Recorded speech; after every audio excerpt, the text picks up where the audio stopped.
Hey everybody, it's Jason Blaha with Ice Cream Fitness here. I saw a message on the Ice Cream Fitness Facebook wall this morning about squats, and I'm going to go ahead and do a video on that question for you guys today. But hold on, let me give you guys a bicep shot first.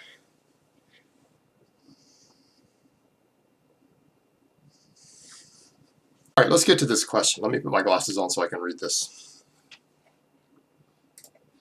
Jason, not sure if it is a good enough question for a video, but I was curious on your opinion about squat rebounding at the bottom of the movement. Some say don't do it, and others say do it as long as you stay tight. Also, I was curious about your opinion on the high bar squat versus a low bar squat. I watched a segment of one of your Monday Q&As, but it really only touched on hypertrophy. Thanks.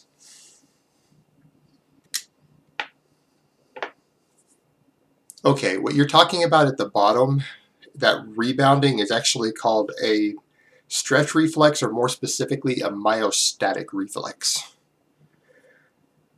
And unless you have a reason to avoid it, such as a technique thing, or you're trying to improve starting strength, or some other reason, you always want to initialize a stretch reflex at the bottom, as it has benefits for both power, strength, and hypertrophy.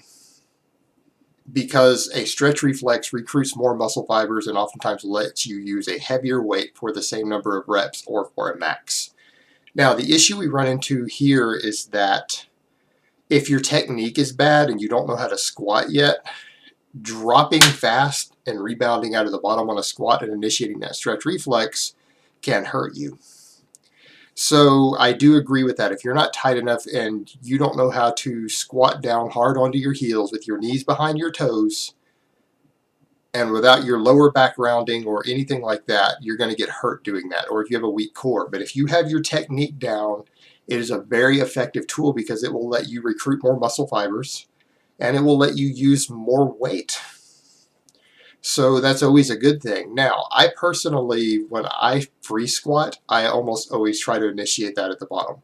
Because for me, I don't see the point in dropping down controlled and pausing at the bottom if I don't have to. I use box squats for that. They're a tremendously more effective tool.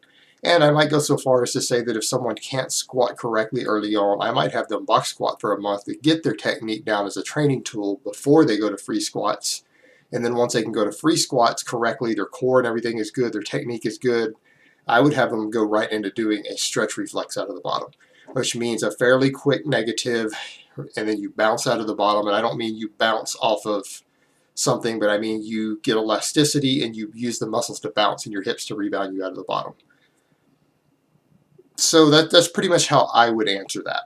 Now, as far as the other, I'm going to assume, since you weren't interested just in hypertrophy, as far as the high bar versus the low bar, I'm going to assume we're talking about maximum power here. It's going to come down again to the individual. Use whichever one you can move the most weight with. And I will say that for most people, it's going to be the low bar. Most people are going to have a better max squat with the bar positioned a little lower. And I don't mean the bar all the way down your back. I mean a proper low bar to where your shoulder blades are back and the bar is sitting back here on top of your rear delts and behind the traps, pinched between your traps and your posterior delts, not halfway down your back. Now, some people do okay with it further down their back like that, but it's very difficult to master, requires a lot of flexibility, and a lot of people are never going to be able to do that successfully. So I'm talking about the other type of low bar. And you will find a few people who squat more with a high bar, but I'm going to say they're the minority. But you need to experiment around if you're trying to get your maximum squat up quickly and kind of find the bar position that works for you.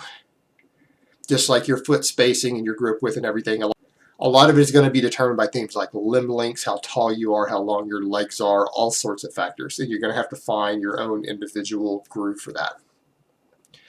All right, guys, that's really all I have to say on that today. I hope it's been informative, and I will talk to you next time.